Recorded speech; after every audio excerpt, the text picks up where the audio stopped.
ئەهۆی بەهێزبوونی سوننەی سووری سوننەکانی عێراقیش بەخۆ کەوتون و هەڕەشا لە کورد و شیعە دەکەن.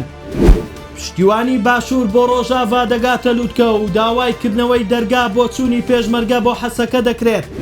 سەرەڕای ڕاگەیاندنی ئاگربەست لە نێوان هەسەدە و دیمەشقدا تورکیا هێرشی کردە سەر قامیشلۆ.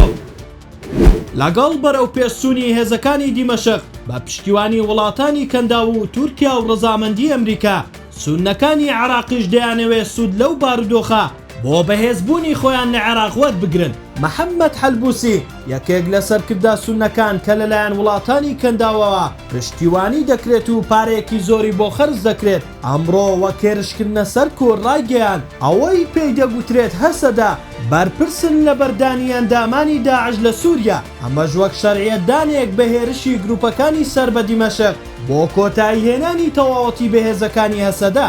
هاوکات هەڕەشەی لە شیعەکان کرد و ڕایگەیان نابێ مالیکی وەک کاندیدی خۆیان پەسەند بکەن بۆ وەرگرتنی پۆستی سەرۆک وەزیران. لەم دۆخەدا لایەنە شیعیەکان لە هەوڵی نزیک بوونەوەی زیاترن لە کورد و دەیانەوێت کێشەکان لەگەڵ کورد چارەسەر بکەن چونکە دڵنیان سوننەکان لە داهاتوودا دەبنا هەڕەشە بۆیان.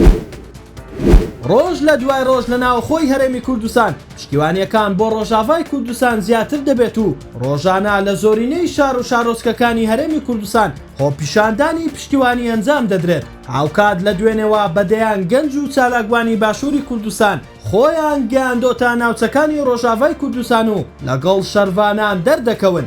جێی باسا جەمیل هەورامی سەرۆکی کۆمەڵی پێشمەرگە دێرینەکان ڕایگەیاند داوا لە حکوومەتی هەرێم دەکەین بە فەرمی دەرگا بکاتەوە بۆ ئەوەی ئێمە و پێشمەرگە بۆ بەرگریکردن بچینە ڕۆژاوای کوردستان بەرگری لە دەستکەوتەکانی ئەو بەشەی کوردستان بکەین و لێ نەگەڕێن کە حکوومەتی نوێی سووریا ناوچە کوردیەکان داگیر بکات و کۆتایی بەخۆ بەڕێوبەری کورد لەو بەشەی کوردستان بهێنێت.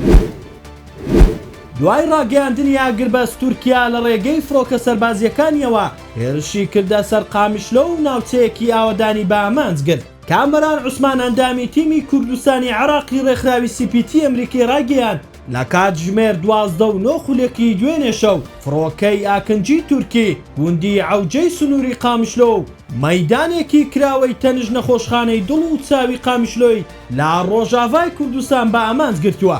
ناوبراو ئاماژەی بەوەش داوە هەرچەندە ئەو هێرشانە بوونەتە مای ترس و دڵەڕاوکێ بەڵام کچان و کوڕانی قامیشلۆ بەچەکەوە لەسەر شەقامەکانن بۆ پارێزگاری ئامادەن. ئەوە لە کاتێکدایە لەگەڵ ئەوەی کە ئاگربەستێکی 4 ڕۆژە لە نێوان هەسەدە و دیمەشق ڕاگەیەندراوە بە مەبەستی ڕێکەوتن و گەیشتنە ڕێکەوتنێک بۆ کۆتایی هێنانی یەکجارەکی بەشەڕ.